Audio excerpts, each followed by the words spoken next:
चला, आपण पुन्हा सुरू करूया.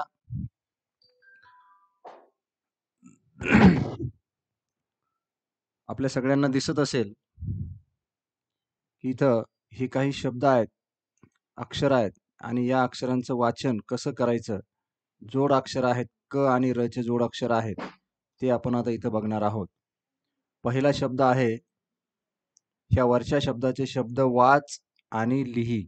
हे शब्द वाचायचेत आणि लिहायचेत. आता इथं तर आपण लिहिणार नाही. सगळ्यात आपण अगोदर याचं वाचन घेणार आहोत. हां, आता याला थोडं मोठं करतो मी आणि आपण याचं वाचन घेऊया. चला, तुम्हाला सगळ्यांना दिसत असेल, मी ज्या शब्दाला गोल करेल, तिथून आपण वाचायला सुरुवात करूया. क आणि र इथे जोडलेला आहे आणि याला अशी तिरपी रेष मारलेली आहे. तर याला कसं वाचायचं? तर बघा, क्र हे जे आहे, हे जे अक्षर आहे, याला क्र. आता क्रच्या आता याला हा एक साधं अक्षर आहे सिंपल एक. आता हे दोन एका शब्दामध्ये हे अक्षर आलेलं आहे. चक्र, चक्र. याला च, क, र असं म्हणता येणार नाही किंवा क ची ही जी मधली तिरपी रेष आहे, ही रेष म्हणजे हा रच आहे. क ची तिरपी रेष म्हणजे हा र आहे र. आणि हा र आपल्याला अतिशय फास्ट असा वाचायचा असतो. त्याला पूर्णपणे वाचायचं नाही. तर त्याला फास्ट वाचायचं आहे. क्र, चक्र. तो र अति फास्ट आला पाहिजे, जोरात आला पाहिजे. चक्र. इथं क्रिकेट, क्रिकेट.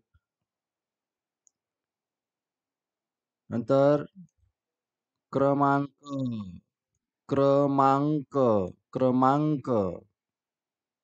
विक्रम. हे क्रचे शब्द. आता हे कोणतं अक्षर आहे? श्र, श्र,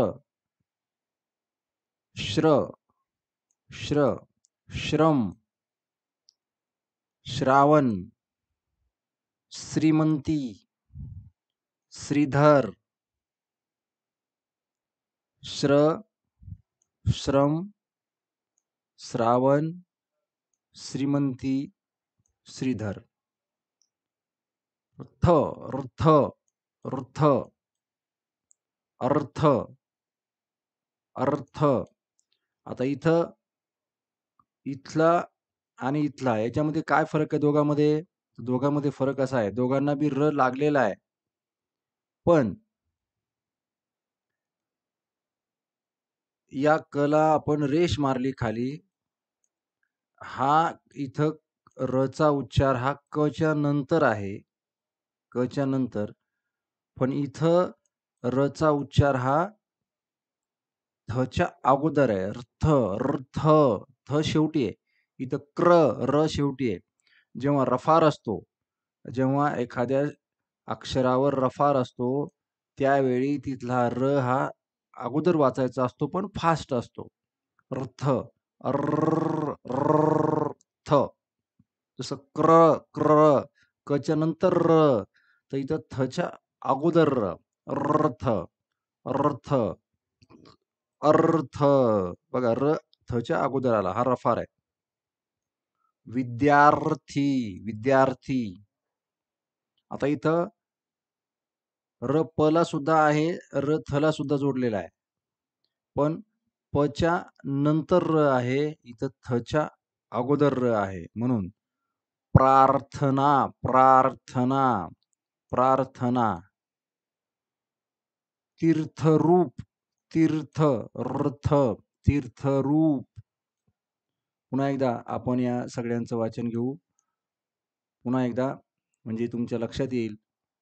एक शब्द जर तुमच्या क्लिअर झाला तुमची कन्सेप्ट, तर आपल्याला बाकीचे शब्द वाचायला बिलकुल अडचण येणार नाही. जेव्हा एखाद्या अक्षराला खाली तिरपी रेष जोडलेली असते, त्यावेळी रचा उच्चार हा अक्षराच्या नंतर करायचा, पण फास्ट करायचा. फास्ट. जेव्हा अक्षराला वर डोक्यावर असा गोल रफार दिलेला असतो, त्यावेळी रचा उच्चार हा त्या अक्षराच्या अगोदर करायचा आहे. अक्षराच्या अगोदर, परंतु फास्ट. जसं क ला आपण इथं पाहिलं, क ला र जोडला, तर इथं कच्या नंतर आणि तिरपी रेष मारली, तर इथं कच्या नंतर तुम्हाला र म्हणावं लागेल. आणि इथं समजा थ आहे, या थच्या डोक्यावर रफार मारला म्हणजे हा सुद्धा रच आहे, हा सुद्धा रच आहे. ही रचीच खूण आहे.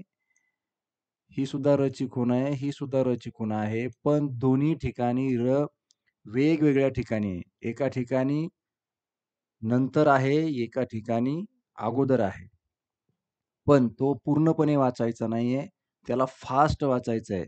फास्ट, जोराने. त्याचा पूर्ण उच्चार आला नाही पाहिजे आणि लांब वाचायचा आहे. जसा इथं क्र, क्र, र आणि अर्थ, वर्ग, वर्ग. ग वर जर आपण रफा दिला आणि जर वाचलं वर्ग, वर्ग. आपण लिहित नाही का वर्ग, वर्ग. तर अशा पद्धतीनं ग वर रफार जर दिला, तर ग च्या अगोदर आपल्याला र वाचावा लागेल. पुन्हा एकदा आपण फास्ट आणि लवकरात लवकर घेऊया या सगळ्यांचं वाचन. हे तुम्हाला समजणं महत्वाचं आहे. अनेक शब्द वाचता येतील, पण तो शब्द कसा आहे, त्या शब्दामध्ये र नेमका कुठं आहे आणि केव्हा वाचायचा, हे आपल्याला समजणं गरजेचं आहे. पुन्हा एकदा आपण बघू. इथे बघा, तुम्हाला स्पष्ट दिसत असेल. हां, थोडं मोठं करतो. हां. क्र, चक्र, क्रिकेट, क्रमांक, विक्रम, स्र, श्रम, श्रावण, श्रीमंती, श्रीधर. इथं रचं ठिकाण बदललंय, जागा बदलली, प्लेस बदललं. इथं थच्या अगोदर र आहे. अगोदर तो डोक्यावर आहे म्हणजे अगोदर आहे. अर्थ, अर्थ, विद्यार्थी, प्रार्थना, तीर्थरूप. अशा पद्धतीनं हे जोड अक्षर, रचे जोड अक्षर याचं वाचन आपण या ठिकाणी घेतलंय. याच्यासाठी पुन्हा एक सेपरेट असा छान व्हिडिओ बोर्डवर आपण भविष्यामध्ये एक 2-3 दिवसामध्ये मी तुम्हाला देईल. एक सेपरेट पिरियड आपण त्यासाठी घेऊ. अनेक अनेक शब्दांचा किंवा प्रत्येक एखाद्या अक्षराला जर अगोदर क जोडला असेल, र जोडला असेल, तर त्याचं वाचन कसं करायचं? याच्यासाठी सेपरेट असा व्हिडिओ आपण याच्यावर बनवू. आजचा आपला हा जो भाग इथं आपण खालचे जे शब्द आहेत, हे शब्द आपण वाचू. आता बघा इथं, इथं ही जोडाक्षरं आहेत. या जोडाक्षरामध्ये तुम्ही बघत असाल, की काही अक्षर आहेत. हे म आणि ह, म आणि ह एकमेकाला जोडलेत. इथं त आणि स एकमेकाला जोडलंय. इथं स आणि व एकमेकाला जोडलंय. न आणि ह, श आणि च, श आणि ठ. आता ही एक गोष्ट आपण लक्षात ठेवायची आहे. जेव्हा 2 अक्षरं एकमेकाला जोडली जातात, त्यावेळी दोन्ही अक्षरं कंप्लीट लिहिल्या जात नाही. तर अगोदर जे अक्षर आहे, ते अक्षर अर्धं होतं आणि शेवटचं अक्षर पूर्ण लिहिलं जातं. तुम्ही इथं बघत असाल, इथं म आणि ह जोडलेला आहे. तर तुम्हाला ची रेष गायब आहे. इथं ची जी उभी रेष आहे, ही उभी रेष गायब झालेली आहे. जोडल्यामुळं, एकत्र केल्यामुळं, त्याची संधी झाल्यामुळं आणि एक म आणि ह हे एकत्र आलं तर म अर्ध झालंय. म पूर्णपणे लिहिलं जात नाही आणि ह मात्र पूर्ण लिहिलं. याच्यामध्ये पहिल्या अक्षराचं काही भाग हा गायब झाला. तो पुढच्या अक्षराला जोडला गेला आणि एक नवीन अक्षर त्या ठिकाणी तयार झालं आणि वाचताना मात्र त्याला म आणि ह ह्या दोन्हींना एकत्र मिळून वाचायचंय. तर जे अर्ध झालंय अक्षर म म्हणून त्या म ला थोडं वाचायचंय आणि ह मात्र पूर्ण वाचायचा आहे.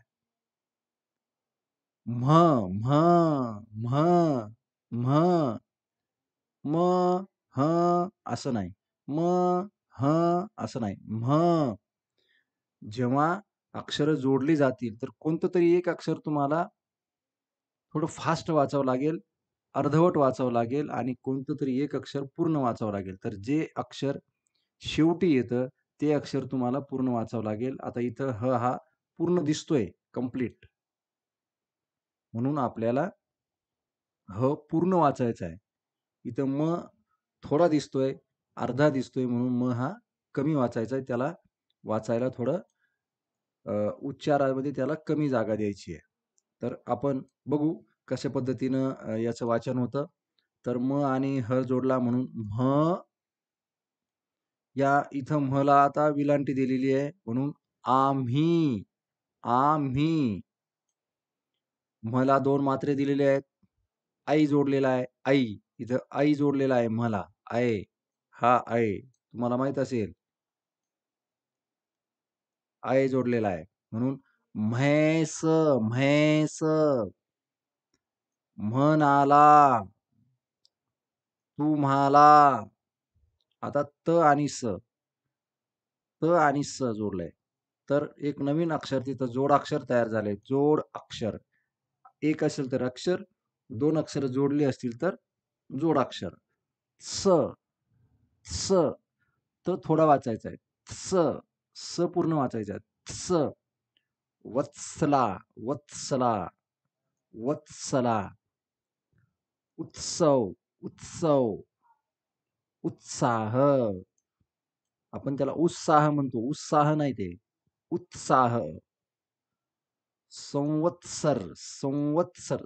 त चा उच्चार आला पाहिजे परंतु थोडा. संवत्सर. स्वर. स आणि व. स्वर. स्वाती. स्वागत. स थोडा आहे व जास्त आहे. स्वागत. स्वामी. इथं न आणि ह. इथं म आणि ह होता. इथं न आणि ह आहे. तर न्ह, न्ह, न्ह. चिन्ह. चिन्ह, चिन्ह.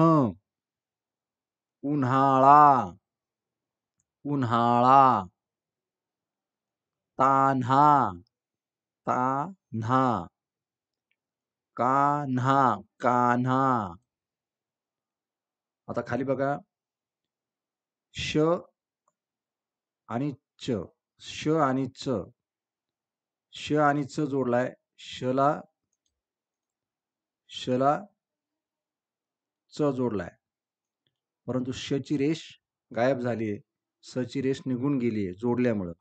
आणि मग इथं श थोडा वाचायचा आहे. च पूर्ण वाचायचा आहे.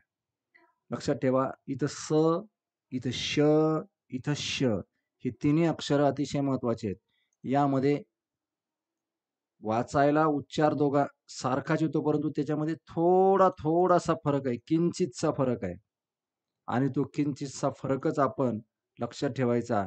तिन्ही अक्षरं वाचायला आपण सारखीच वाचतो, परंतु तसं नाही. स वेगळा, श वेगळा, श वेगळा.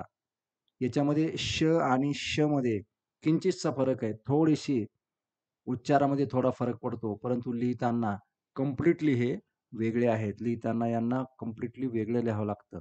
स, श आणि श. बघू आपण. इथं बघा स आणि व जर जोडला असेल तर स्व, कंप्लीट स्व. इथं श असेल तर श्च, श्च.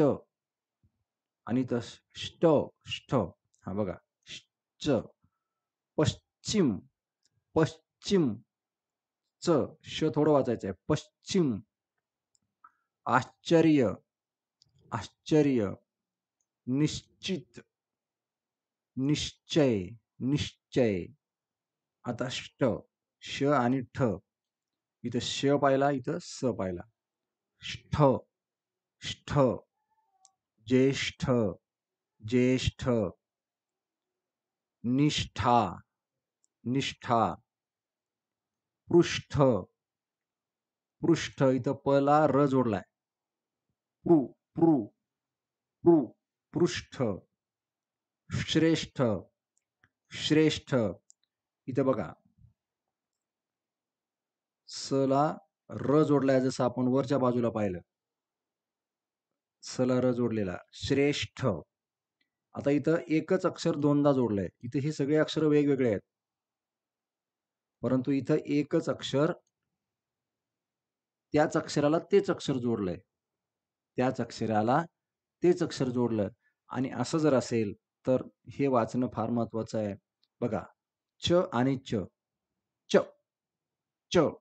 तर अशा वेळी ते दोन्हीही च, शेवटच्या च वर तुम्हाला जोर द्यावा लागेल. थोडंसं त्याला जोरानं म्हणायचंय. च.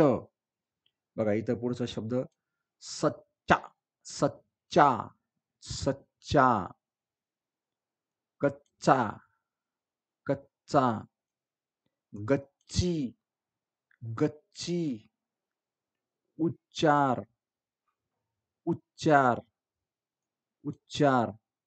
तर अशा पद्धतीने विद्यार्थी मित्रांनो, या पान नंबर 52 वरचा हा अभ्यास, याचं वाचन आपण पाहिलं. हे शब्द वहीवर लिहायचे आहेत, पुन्हा पुन्हा वाचायचे आहेत. जेवढं तुम्ही वाचाल, बघून वाचाल, तेवढा तुमचा सराव होईल. बोलताना ह्या शब्दावर लक्ष ठेवायचं. जिथं हे शब्द येतील तिथं तुम्ही थोडं विचार करूनच वाचायचं आहे. जेवढं तुम्ही प्रॅक्टिस करसाल, जेवढी तुमची प्रॅक्टिस होईल, तेवढं जेवढी तुमची प्रॅक्टिस होईल, जेवढं तुम्ही जास्त वेळा वाचाल हे शब्द, तेवढं तुम्हाला त्या शब्दाचा उच्चार आणखी पुन्हा पुन्हा वाचल्यामुळं स्पष्ट होत जाईल. तुम्हाला त्याच्यातले बारकावे लक्षात येतील आणि पुन्हा पुन्हा वाचल्यामुळं त्यातल्या चुका ह्या हळूहळू कमी होत जातील. आणि जेव्हा जसं तुम्ही सराव करसाल, तशा सराव केल्यामुळं चुकांचं प्रमाण हे खूप कमी होऊन जाईल. आणि भविष्यामध्ये पुन्हा आपण असे जोड शब्द जसे आपल्या भागामध्ये येतील तसं आपण याचं वाचनाचा सराव घेणारच आहोत. जेव्हा शाळा चालू होतील तेव्हा याचा भरपूर आपण सराव करणार आहोत. आजच्या दिवशी आपण इथंच थांबूया. 9:30 वाजलेले आहेत. जी विद्यार्थी पाहत आहेत, त्या विद्यार्थ्यांना माझी सूचना आहे, की त्यांनी आपलं नाव लिहा आणि चॅट करा. म्हणजे मला कोण पाहतंय हे लक्षात येईल. आपलं नाव लिहून जर चॅट केलं, तर माझ्या लक्षात येईल. आता 5 जण 4 जण बघतायत सध्या स्वतः. तर त्यांनी आपापलं जर नाव लिहिलं खाली चॅट बॉक्समध्ये. चॅट बॉक्स आहे खालच्या बाजूला, तुम्हाला दिसत असेल मोबाईलमध्ये. तर तिथं तुमचं जर तुम्ही नाव लिहून पाठवलं, तर माझ्या लक्षात येईल, की बाबा हा बघतोय, तो बघतोय. तर आपापलं नाव लिहा, चॅट करा आणि सर्वात महत्त्वाची एक सूचना, ज्यांनी हे चॅनल अजून सबस्क्राईब केले नसेल, त्यांनी हे चॅनल सबस्क्राईब करा. ऑल नोटिफिकेशनचं बटन दाबा आणि व्हिडिओ पाहिल्यानंतर लाईक करायला विसरू नका. लाईक आवडलं नसेल तर डिसलाईक करा. बिलकुल. जर तुम्हाला आवडलं नसेल तर हे बटन दाबायचं, आवडलं असेल तर हे बटन दाबायचं. काहीतरी सूचना मांडायची, सूचना लिहायची. तुम्हाला काय वाटलं, कमीत कमी तुटक्या-मुटक्या शब्दामध्ये जसंही वाटेल तशा सूचना लिहा. तुमचं नाव लिहा. म्हणजे नेमकं कळेल कोण आलं होतं, कोण आलं नाही. उद्या पुन्हा एकदा नवीन व्हिडिओसह, उद्या शनिवार आहे, नवीन व्हिडिओसह भेटूया. चला तर मग तुमचे सर्वांचे पुन्हा एकदा फार फार आभार आणि आजच्या ठिकाणी इथंच थांबूया. धन्यवाद.